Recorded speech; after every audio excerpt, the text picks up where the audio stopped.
ஓம் சாந்தி. 30/11/2024 காலை முரளி. முரளியின் சாரம். பாபா சொல்கிறார், இனிமையான குழந்தைகளே, சன் ஷோஸ் ஃபாதர். மகன் தந்தையை வெளிப்படுத்துவான். உங்களுடைய மனதின் வழிமுறைகளை விட்டுவிட்டு ஸ்ரீமத் படி நடந்து செல்லுங்கள். அப்போது தந்தையை நீங்கள் வெளிப்படுத்த முடியும். முதல் கேள்வி, எந்த குழந்தைகளை பாபா அவசியம் பாதுகாக்கிறார்?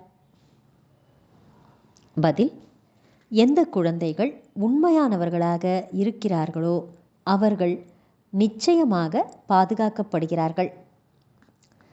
ஒருவேளை பாதுகாக்கப்படுவதில்லை என்றால் உள்ளுக்குள் நிச்சயமாக ஏதேனும் பொய்மை இருக்கும். படிப்பை தவறவிடுவது, சந்தேகத்தில் சிக்கிக்கொள்வது என்றால் உள்ளுக்குள் நிச்சயமாக ஏதேனும் பொய் இருக்கும். அவர்களை மாயை அடித்து வீழ்த்திவிடும். இரண்டாவது கேள்வி, எந்த குழந்தைகளுக்கு மாயை காந்தமாக இருக்கிறது? பதில், யார் மாயையின் அழகினால் கவரப்படுகிறார்களோ அவர்களுக்கு மாயை காந்தம் போல இருக்கிறது.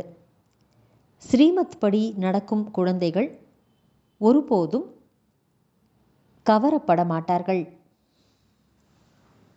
ஓம் சாந்தி. ஆன்மீக தந்தை வந்து அமர்ந்து ஆன்மீக குழந்தைகளுக்கு புரிய வைக்கின்றார். இதையோ குழந்தைகள் நிச்சயம் செய்துள்ளனர். ஆன்மீக தந்தை ஆன்மீக குழந்தைகளாகிய நமக்கு கற்பிக்கின்றார். இதை பற்றித்தான் பாடல் பாடப்பட்டுள்ளது. ஆத்மாக்களும் பரமாத்மாவும் வெகு காலமாக பிரிந்து இருந்தார்கள் என்று. மூலவதனத்திலோ தனியாக இருப்பதில்லை. அங்கோ அனைவரும் சேர்ந்தே இருக்கின்றனர். தனியாக இருக்கின்றனர் என்றால் நிச்சயமாக ஆத்மாக்கள் அங்கிருந்து பிரிந்துவிட்டனர். இங்கே வந்து அவரவர் பாகங்களை நடிக்கின்றனர். சத்தோ பிரதான நிலையில் இருந்து இறங்கி இறங்கி தமோ பிரதானமாக ஆகிறார்கள். பிறகு பதீத பாவனரே, நீங்கள் வந்து எங்களை தூய்மையாக்குங்கள் என்று அழைக்கிறார்கள். பாபாவும் சொல்கிறார், நான் ஒவ்வொரு 5000 ஆண்டுகளுக்கு பிறகும் வருகிறேன். இந்த சிருஷ்டியின் சக்கரமே 5000 ஆண்டுகளுடையதுதான்.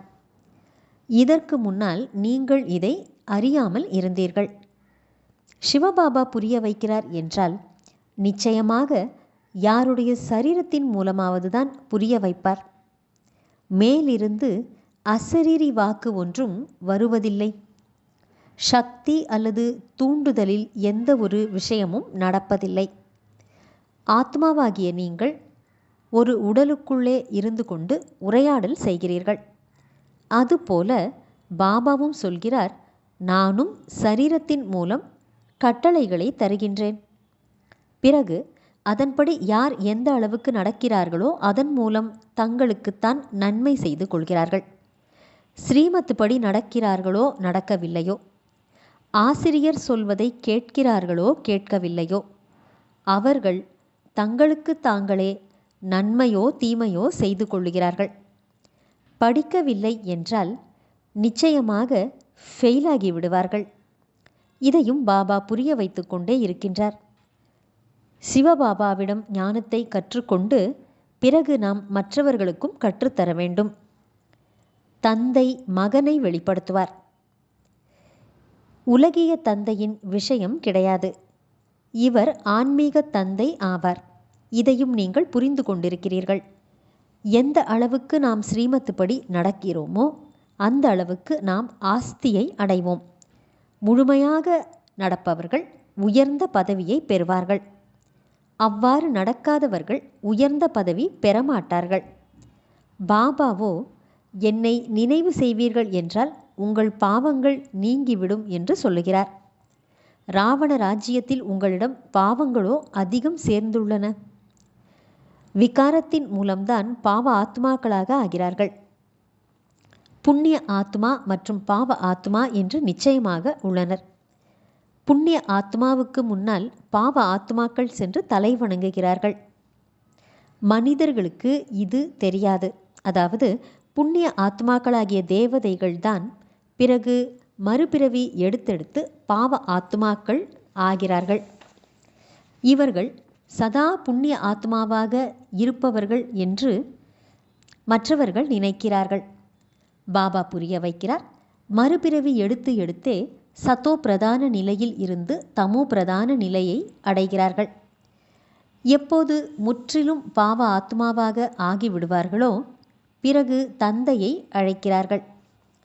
எப்போது புண்ணிய ஆத்மாவாக இருப்பார்களோ அப்போது தந்தையை நினைவு செய்வதற்கான அவசியமே இருப்பதில்லை. ஆக இதை குழந்தைகளாகிய நீங்கள் புரிய வைக்க வேண்டும், சேவை செய்ய வேண்டும். பாபாவே சென்று அனைவருக்கும் போய் சொல்ல மாட்டார். குழந்தைகள் சேவை செய்வதற்கான தகுதி உள்ளவர்கள் என்றால் குழந்தைகள்தான் செல்ல வேண்டும். நல்லது. தாரணைக்கான முக்கியமான சாரம். 1. நமக்கு படிப்பை கற்றுத்தருபவர் சுயம் ஞானத்தின் கடல், எல்லையற்ற தந்தை ஆவார். இதில் ஒருபோதும் சந்தேகம் வரக்கூடாது. பொய் மற்றும் கபடத்தை விட்டுவிட்டு தன்னுடைய உண்மையிலும் உண்மையான சார்ட்டை வைக்க வேண்டும். தேக அபிமானத்தினால் ஒருபோதும் துரோகியாக ஆகக்கூடாது. 2. டிராமா என்ற விஷயத்தை புத்தியில் வைத்து தந்தைக்கு சமமாக மிக மிக இனிமையானவராகவும் மென்மையானவராகவும் இருக்க வேண்டும். தனது அகங்காரத்தை காண்பிக்கக்கூடாது. தன்னுடைய வழிமுறைகளை விட்டுவிட்டு ஒரு தந்தை தரும் மிக உயர்ந்த வழிப்படி நடக்க வேண்டும். வரதானம். ஒரு தந்தையினுடைய அன்பில் மூழ்கியிருந்து இலக்கை சென்றடையக்கூடிய அனைத்து கவர்ச்சிகளில் இருந்தும் விடுபட்டவர் ஆகுக.